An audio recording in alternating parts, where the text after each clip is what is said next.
ওই পুরুষ কখনো উন্নতি করতে পারে না। জানেন ওই পুরুষটাকে? যেই পুরুষ নিজের স্ত্রীকে শত্রু মনে করে, নিজের ওয়াইফ যাকে নিয়ে সংসার করে, যে আপনাকে সুখের আলো দেখায়, যেই নারীটা আপনি একবার কবুল বলার পরে ওই নারীটা তার গোটা ফ্যামিলিকে ছেড়ে দিয়ে আপনার কাছে চলে আসছে, ওই নারীটাকে আপনি শত্রু মনে করেন। আর বাহিরের মানুষকে, যারা আপনার শত্রু ছিল, তাদেরকে আপনি বন্ধু মনে করেন। মনে রাখতে হবে, যেই পুরুষ নিজের স্ত্রীকে শত্রু মনে করে, ওই পুরুষ কখনো উন্নতির দরওয়াজায় পৌঁছতে পারে না। ওই পুরুষ কখনো গন্তব্যস্থলে পৌঁছতে পারে না। ওই পুরুষ কখনো উন্নতির চেহারা পর্যন্ত দেখতে পারে না। আপনি কি জানেন?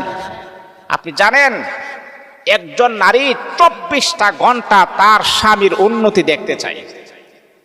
একজন নারী চায় না আমার স্বামী বিপদগ্রস্ত হোক, আমার স্বামী সফলতার দরওয়াজায় যেন না পৌঁছতে পারে। একজন নারী এটা চাই না। কিন্তু যাদেরকে আপনি বন্ধু মনে করেছেন, যাদেরকে আপনি আপনার নিজের মনের কথাগুলা প্রকাশ করে দিয়েছেন, প্রকাশ করেছেন, ওই সমস্ত মানুষ কখনো আপনার উন্নতি চাই না, কিন্তু তাদেরকে আপনি বন্ধু মনে করেছেন।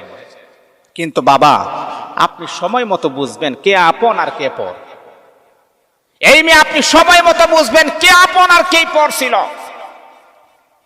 অনেক পুরুষ আছে এমন, নিজের বউর সাথে তার সম্পর্ক ভালো না, নিজের বউকে ইচ্ছে মতে মারে, কিন্তু বাহিরে গেলে মানুষের সাথে কত সুন্দর ব্যবহার।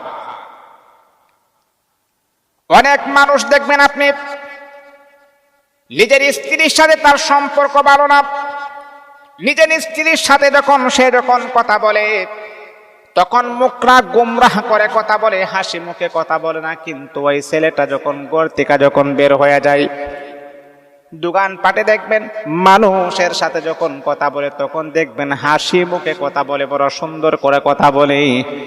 মানুষ তার প্রশংসা করে, হারে অমুকের ছেলেটার ব্যবহার কতই না সুন্দর। ও মুসলমান বন্ধু, যার ব্যবহার সুন্দর, যে প্রশংসা আপনি করতেছেন, কিন্তু ওই ছেলেটা তার নিজের স্ত্রীর সাথে তার ব্যবহার বড় খারাপ।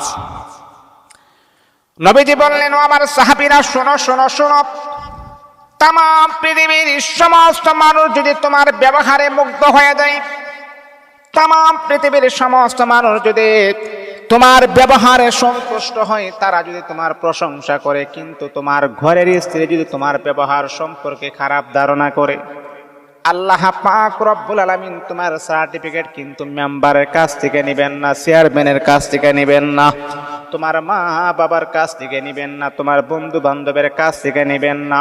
আমার আল্লাহর রাসূল বলেন, ও আমার সাহাবীরা, তোমার প্রধান হাতিয়ার, তোমার প্রধান সার্টিফিকেট তোমার স্ত্রীর কাছ থেকে নেবেন। তোমার স্ত্রী যদি তোমাকে প্রশংসা করে, হে আল্লাহ পাক রব্বুল আলামিন এটাকে ওসিলা বানাইয়া তোমাকে ক্ষমা করে দিবেন। কিন্তু বাহিরের মানুষ তোমার প্রশংসা করে নাই, বাহিরের মানুষ তোমাকে বললেন ওই লোকের চরিত্র ভালো না, ওই লোকের ব্যবহার ভালো না, কিন্তু আপনার নিজের স্ত্রী যেহেতু ভালো বলেছেন, আল্লাহ পাক রব্বুল আলামিন বলবে, নিজের স্ত্রীর কাছে যে ভালো, সে হচ্ছে সর্বোচ্চ ভালো হওয়ার হকদার রয়েছে। এই জন্যে আমার নবীজি আমাদেরকে জানিয়ে দিয়েছেন, সর্বোচ্চ সুন্দর ব্যবহার পাওয়ার একমাত্র উপযুক্ত হচ্ছে আপনার স্ত্রী। স্ত্রী হচ্ছে একমাত্র উপযুক্ত, সর্বোচ্চ সুন্দর ব্যবহার পাওয়ার উপযুক্ত। ওই পুরুষ কখনো উন্নতি লাভ করতে পারে না, যেই পুরুষ নিজের ঘরের স্ত্রীকে শত্রু মনে করে আর বাহিরের বন্ধু বান্ধবীকে আপন মনে করে। আপনি ধ্বংস হয়ে যাবেন। বাবা, আপনি কখনো গন্তব্যস্থলে পৌঁছতে পারবেন না। আপনি হীরা চিনেন না, আপনি স্বর্ণ চিনেন না, কিন্তু আপনি সিটুগুল চিনেন। সিটুগুল দেখবেন স্বর্ণ চাইতে বেশি গ্লেজ মারে। এটা কথা আছে না যে চকচক করলে শোনা হয় না। বাহিরের মানুষ আপনার সাথে সুন্দর ব্যবহার করতে পারে, এই জন্য কিন্তু তারা আপনার আপন না।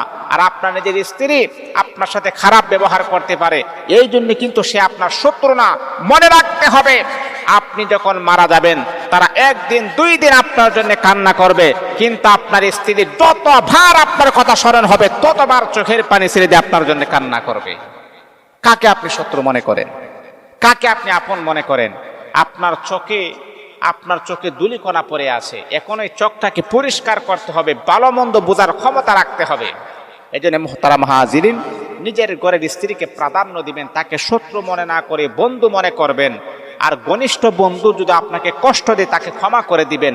এটার নামই হচ্ছে সৌন্দর্য। আল্লাহ পাক আমাদের স্বামী স্ত্রী